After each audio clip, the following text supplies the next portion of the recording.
بسم الله توكلنا على الله. يا ألف أهلا بحبايب المصطفى في الكوكب كله. نوحد الواحد ونصلي على حبيبكم.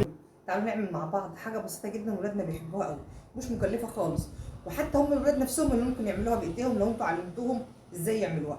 بس التكة الصغيرة اللي عندي هي ان انا مع الأسف لقيت في كل الفيديوهات اللي شفتها ان مش بتتقال الطريقة المظبوطة اللي تطلع الطعم بتاع الجيلي كولا اللي الولاد بيحبوه او الكاندي اللي الولاد بيحبوه. الطعم بيكون بعيد قوي، في حاجه صغننه قوي قوي بتنقص الطعم ده. واكيد اللي عملوا الوصفه دي بناء على الفيديوهات اللي شافوها عرفوا اللي انا بقوله ايه. تعالوا مع بعض نشوف الوصفه بكل تفاصيلها وبمنتهى السهوله وبمنتهى الامانه. وتسيبها بره تلاجتك ولا لا. بسم الله ما شاء الله، شايفين الجمال والحلاوة. النتيجة دي كانت بالنسبة لي مبهرة، بس بعد أكتر من مرة جربت الوصفة على الوصفات اللي أنا شفتها كتير في الميديا، وحاولت أطلع الوصفة زي ما أنا مقتنعة بيها لغاية ما وصلت للنتيجة اللي انتوا شايفينها دلوقتي بعد أكتر من تجربة. وهقول لكم كل التفاصيل إن شاء الله مع بعض في الوصفه زي ما اتفقنا، لو عجبتكم الوصفه زي ما بنقول دايما دعوه طيبه من قلوبكم الطيبه. اتفضلوا معايا نشوف تفاصيل الفيديو.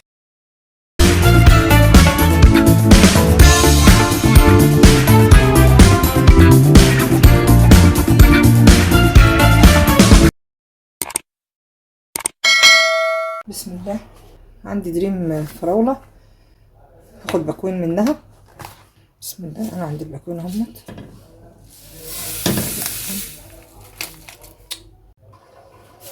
هحط كمان معلقتين سكر كبار او حسب رغبتك، بس هو طبعا الجيلي فيه سكر كده النسبه كويسه قوي. وهحط كمان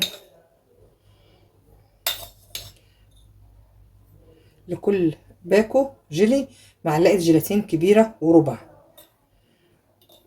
يعني انا دلوقتي بحط الباكوين الجيلي معلقتين ونص جيلاتين خام بودر.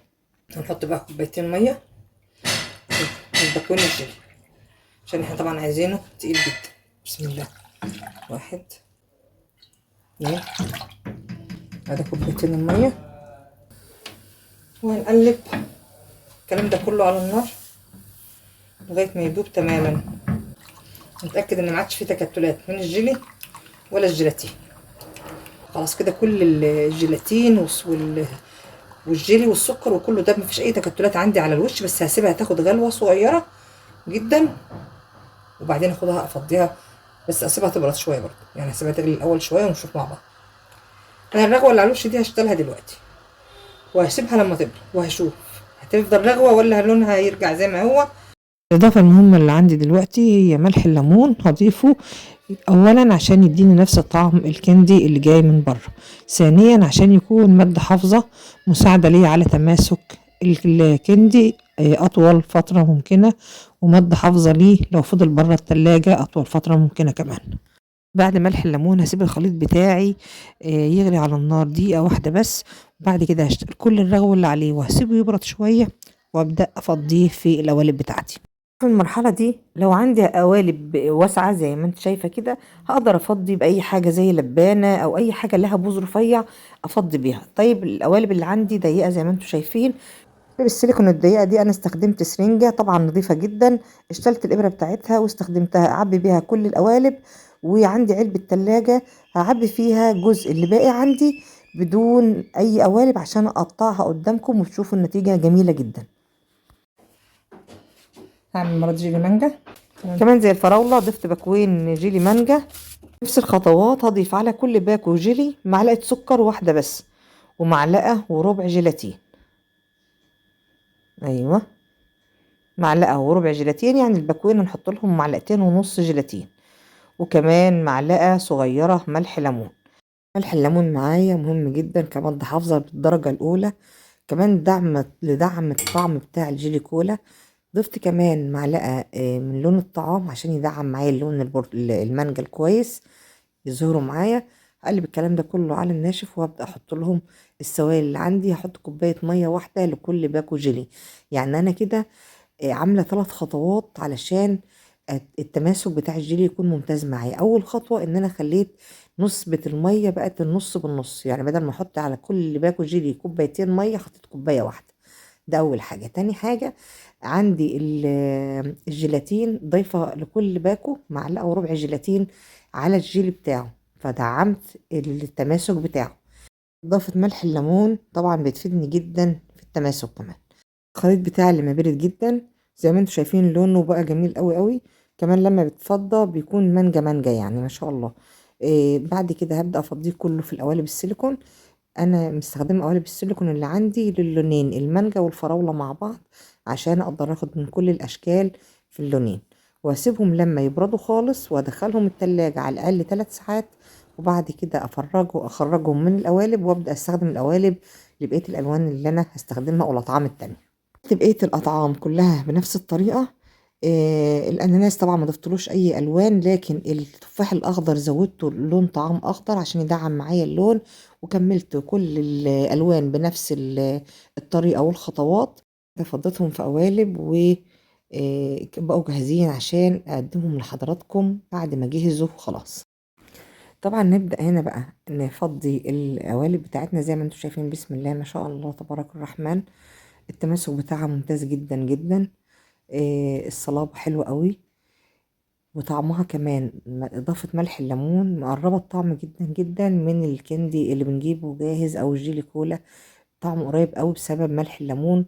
حتى أنا دوقت الناس يعني إيه حريفة الأكلة دي وبيحبوا أوي الجيلي كولا، يقولوا لي طعمه قالوا لي الملح الليمون قليل شوية، زودت ملح الليمون أكتر، خليت المعلقة كاملة ملح ليمون بكوين جيلي أو كل طعم من الأطعام. وطبعا طعمه فرق جدا جدا فيه. الحاجة المهمة جدا اللي عايزة الفت نظر حضراتكم ليها اللي هي ان دهن قوالب السيليكون او قالب التلاجة اللي هتحط فيه اي جيلي كولا لازم تدهنيه زيت، لازم جدا جدا تدهنيه زيت وتدهنيه كويس جدا، لانه حتى القوالب السيليكون كمان بيلزق فيها يا جماعة. ما تصدقوش ان هو ما بيلزقش وبيطلع بمنتهى البساطة والسهولة زي ما انتم بتشوفوا في الفيديوهات، لا بيلزق وبيهدر معاكي كتير جدا لو ما استخدمتيش الزيت في قلب القالب السيليكون او علبة التلاجة زي ما انتم شايفين. طبعا احنا زي ما انتم شايفين كده مستخدمين كمان علبة تلاجة عادي جدا، وعملنا بيها الصوابع دي طلعت زي ما انتم شايفينها جميلة جدا جدا، مش محتاجة قوالب على طول ولا حاجة، يعني نقدر نستخدمها كده او كده في الحالتين ممتازة جدا وجميلة. طبعا دي بالتفاح الاخضر زي ما انتم شايفين طعمه وريحته حلو قوي. ان شاء الله المرحلة الجاية هنعمل مع بعض الكندي بفواكه طبيعية، طبعا هيكون افيد جدا واحلى جدا، لكن انا عملت المعتاد الاول وبعد كده نعمل بالفواكه مع بعض ان شاء الله. ايه رايكم؟ عملت لكم كده كل الانواع من الجيلي كولا او الكاندي السكاكي. عملنا النهارده بقى بطعم التفاح الاخضر والمشمش والمانجا والفراوله والاناناس، وما حرمناش نفسنا من حاجه. وزي ما احنا قلنا هنضيف عليها تكه صغيره قوي تغير وتظبط طعم الجيلي كولا معانا، تديه زي نفس الطعم الجيلي والكاندي اللي بتجيبوه من بره واحلى كمان. بس المهم هنتبع نفس الخطوات ومش هنسيبها ابدا بره التلاجة. اسمعوا كلامي، انا مش بضحك عليكم عشان يهمني مصلحتكم. انا الفيديو النهارده يعجبكم، كل فيديو مهما تعبت فيه ببقى منتظره رايكم فيه، هو ده اللي بيضيع كل التعب. اتمنى اذا عجبكم الفيديو تشرفوني بوجودكم معايا على القناه بالاشتراك والتعليق والاعجاب على المحتوى. اذا كنا نستحق اشتراككم واعجابكم ووجودكم معانا في قناتكم المتواضعه قناتكم اوبن بوفيه.